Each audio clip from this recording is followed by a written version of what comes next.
Hi folks, Banshee here. For my first video I wanted to talk about bows. I've done quite some archery in the last few years and have, I think, a good assortment of bows to clarify some things that are usually mixed up in YouTube and a lot of other sources.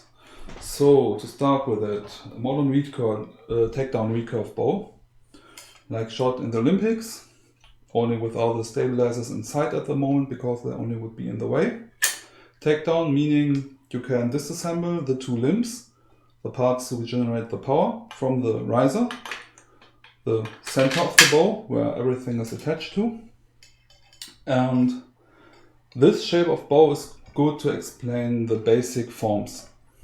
So in any bow, if you have a part like this that leans towards the shooter, this is called a deflex part.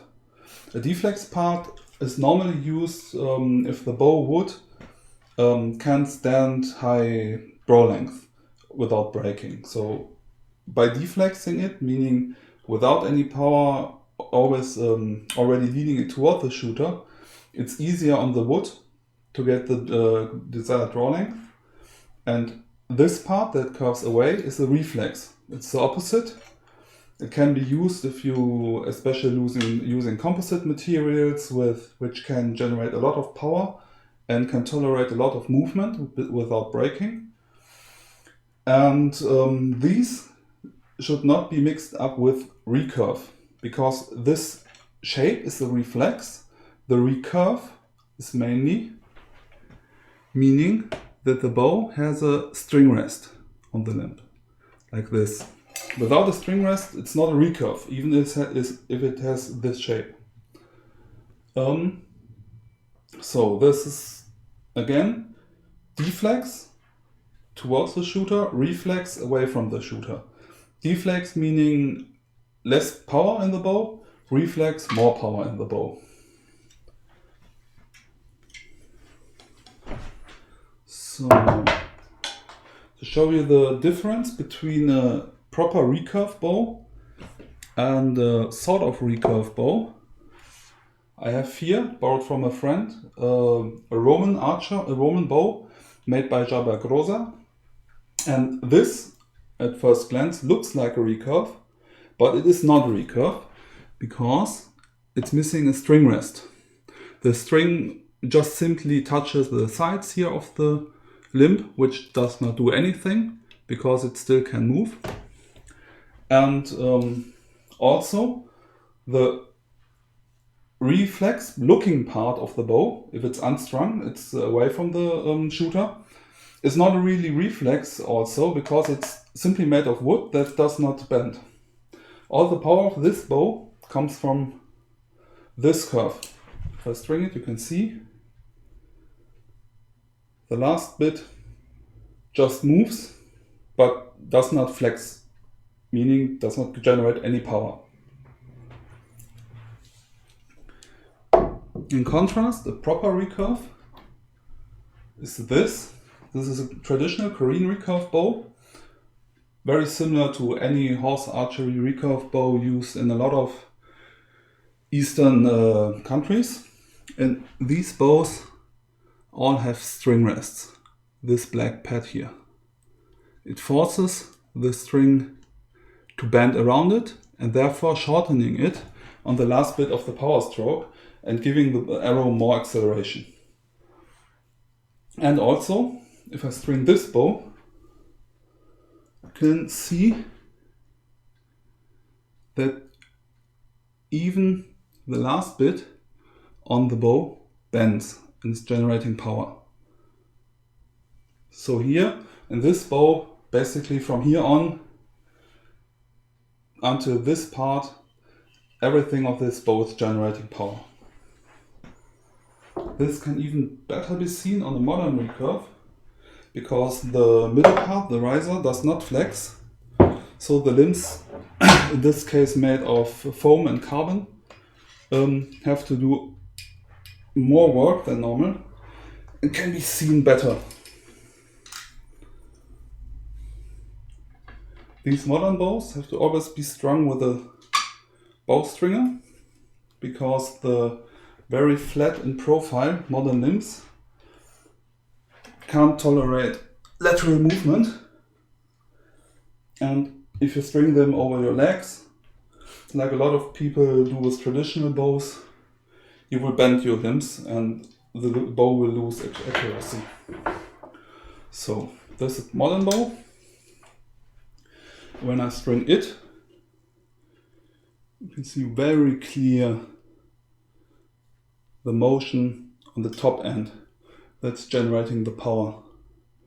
And about now, the string starts to shorten and accelerates until this part where here is not really much power again anymore, but it's only the last little bit of movement. An extreme contrast to these constructions is this, an English longbow. Being one of the most confused parts on the web, I think, the longbow, not just a long bow, the longbow is only meaning this English longbow with a D-shaped cross section, meaning it's flat on the front and curved on the back side. Normally these bows were made from yew. Yew is quite rare now and expensive, so I have made this. Someone in Hungary have made me this bow from Osage orange, which is an American bow wood, very strong, very durable bow wood, making a good 80-pound longbow here that I can use. And if this bow would made from yew, it would be better to shoot. Osage orange is quite hard to draw and has a lot of hand shock. Yew is softer to draw and has less hand shock because of the dampening effects the inner part of the yew wood has. It's a bit like foam, the foam in these limbs. It's generating the power but not so much shock. These bows have no deflex, no reflex, nothing. It's just a simple straight piece of wood. And therefore, in the first bit, nothing really much is happening. The bow is not able to accelerate an arrow to the amounts that the recurve bow, even the older ones, can. And another important thing with an English longbow is it needs quite a heavy arrow, because the wood can't move as fast as a composite material, so the arrow, if too light, will accelerate too fast and therefore leaving the bow effectively without an arrow, like you are shooting it dry. If you shoot this bow dry, it will instantly break, because all the power generated can't be transferred to anything, normally the arrow, and so all the power is moving through the limbs and will crack the wood. Modern bows are a bit more rigid concerning this, but normally the limbs will also take damage even with one shot dry without an arrow. So I'm not going to do this here, but I'm going to show you the different styles of drawing bows, because these three bows are used quite different. Let's start with the Korean one. Nearly all horse archery bows are drawn with a thumb ring. It's a little piece of horn that goes on your, in my case, right thumb. It has an oval hole where you put it on your thumb, rotate it, and now it locks against the joint. And then you have a nice ramp for the string. My Korean bow I shoot with carbon aluminium arrows, because it's capable of shooting the arrows very fast. This particular one has 60 pounds of draw weight and shoots the arrow at 215 feet per second. So this bow is drawn by. You put the thumb under the arrow and a little notch in the thumb ring against the string. Then you wrap your index finger around it to hold your thumb and push a little bit against the arrow with the index finger. This secures the arrow, so even if I hold it upside down, it can't fall out. And then these bows are drawn even behind the ear of the shooter, like so. So like you see, a very long arrow, but I always use almost using all of its length. Oh, yeah, that happens sometimes if you don't shoot. In comparison, the longbow arrow, the shoot is only a bit longer. And if I draw the longbow now, you will see how much arrow is protruding in front of the bow, and here it was nearly nothing. So, the longbow is shot with 3 fingers, normally called Mediterranean style, meaning 2 fingers below the arrow, 1 finger above. This bow has 80 pounds and shoots an arrow that's about double the weight of the Korean bow, because it needs to be able to transfer the power from the bow into this arrow. And the English longbow normally is drawn to the ear. So you move your thumb to your ear, that's the draw length. And now if you look at the front of the arrow, you see there's quite a lot of arrow looking still protruding in front. So, same person, but with a recurve bow, with a traditional recurve bow, I have more draw length than with an English longbow. And despite having 80 pounds, the longbow only accelerates the arrow to about 170 feet per second, which in joules, because the arrow is so much heavier, still is a bit more than the Korean bow has. But the Korean bow, with this light, thin arrow, penetrates about 25 centimeters of target foam, which is quite a lot. That's more compound bow territory. The thick arrow with from the longbow, flying quite a bit slower and losing speed faster, despite both having very comparable natural fletchings, only penetrates about 10 centimeters of target foam. And this being an aluminum arrow, it's very slick on the outside. Some time ago I was shooting wood arrows from the longbow, but it's difficult to get wood arrows in the weight that you need for an 80-pound longbow. You could shoot ash, very thick ash shafts that would be heavy enough and were historically used for battlefield and for usage, but for target archery these thick shafts are not very desirable. And wood shafts don't last as long. Even the horn reinforced nocks I have here will break quite soon, and even one hit on wood, if you don't hit the target, if you hit the wood of the target stand, this arrow will shatter. The aluminum arrow has quite a high chance of withstanding several hits against the wood. So I switched to them and they look really nice. They have a woodish finish on it. So don't look too modern. I use proper method of fixing the string. It's fixing the fletchings by having some rope in front of it to prevent the tip of the fletching biting into my hand, and then they are wound around to reinforce, and I also covered the bit to the nock. Then the last bit is the modern bow. I just pop on the side for explanations.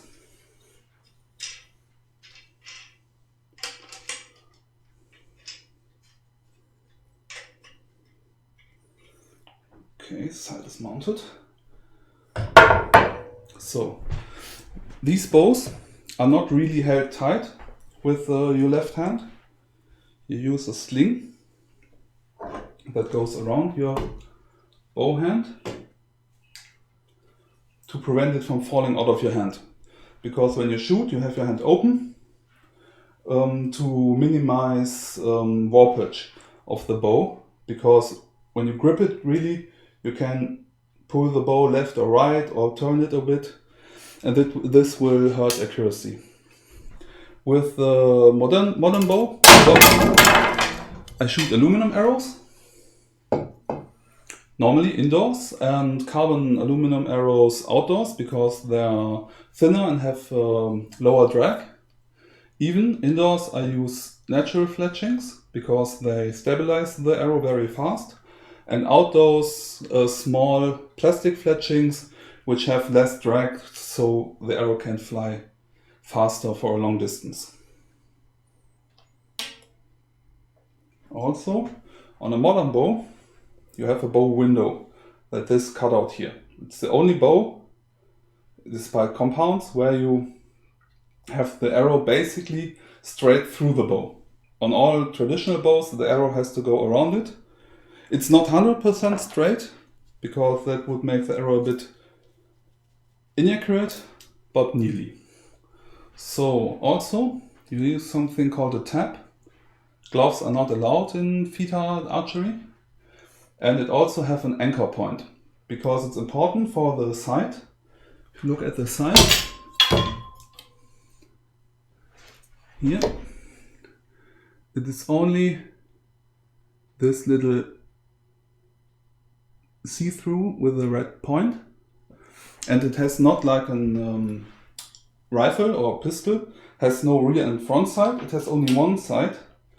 So it's important to eliminate inaccuracy by having a consistent anchor point. In my case, in most cases, the anchor point is putting the anchor of the tab on the chin and putting the tip of my nose against the string. This gives me 2 points, reference points on my face, which are related to the position of the bow, and this gives me the possibility to always look through the front sight in the right way. Also, if you see, I don't close my left hand. I just simply let the bow rest into my palm.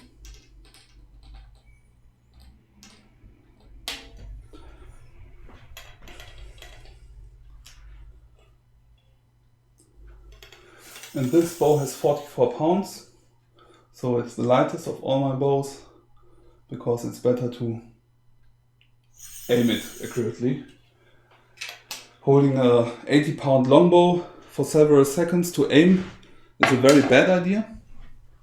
Longbows are simply shot intuitively, meaning while you draw, you have your target in sight and need some muscle memory where you have to put your arms and where you have to put your front arm. And if you have drawn, you simply let go the arrow and normally it flies in the right direction.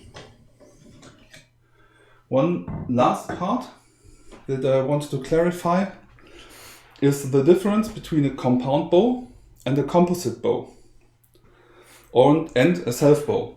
Compound and composite are sometimes mixed together, but compound, meaning a modern bow with cams on the end, which I don't have here because I don't really think these are bows. Compound bows are shot with something called a trigger, which is a clamp holding the string, and you, like on a rifle or a crossbow, just simply pull a trigger to eliminate the inaccuracy coming from your fingers, leaving the string. But for me, the thing, pulling the string with your own fingers, is that what makes a bow for me.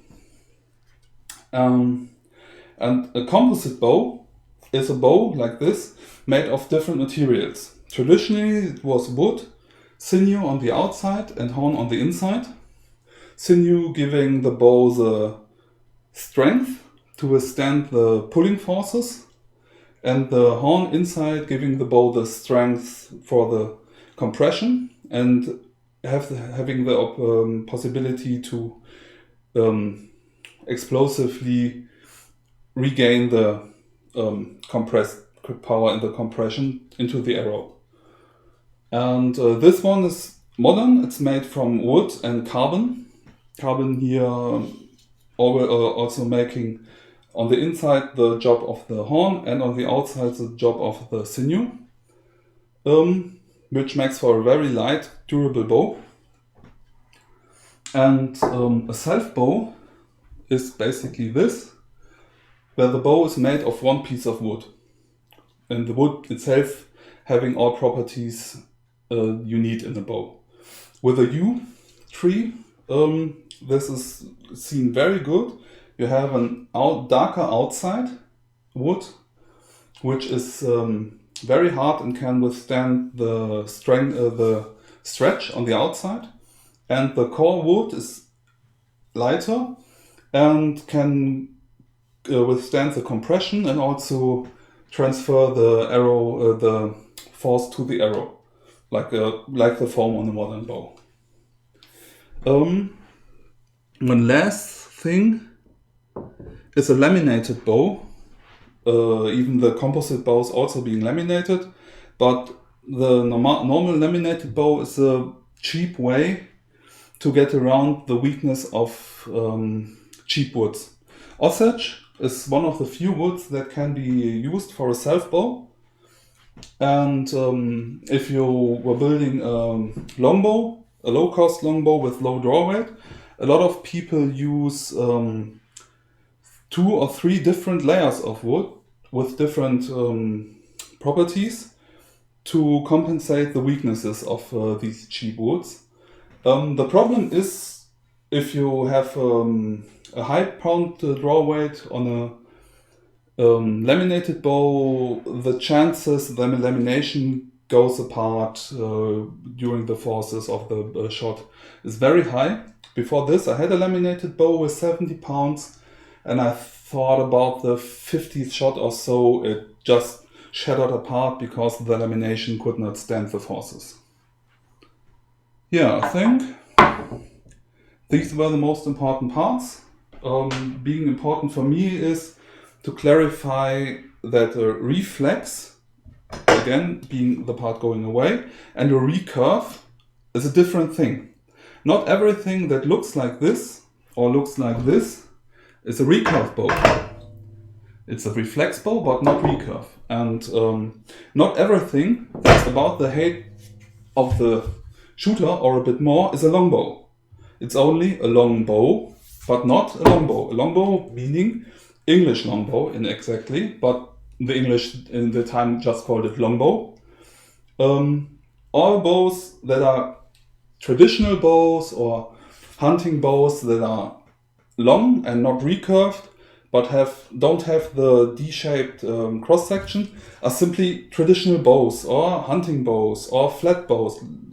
Call them as you like, but don't call it a longbow, because it's not a longbow.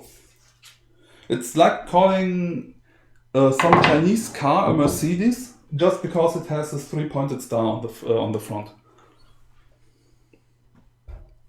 Yeah. Yes, that was my first video. I appreciate if you comment what you liked, disliked.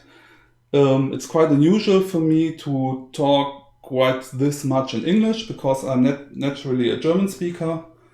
But I hope it was not too shabby, my English. And yeah, I plan on making some videos on HEMA stuff I train with, like you see on the back here. Maybe some mechanical things, because I'm a car mechanic of trade and I specialize in engine development, but we'll see what I'm doing here. Yeah, bye, see you.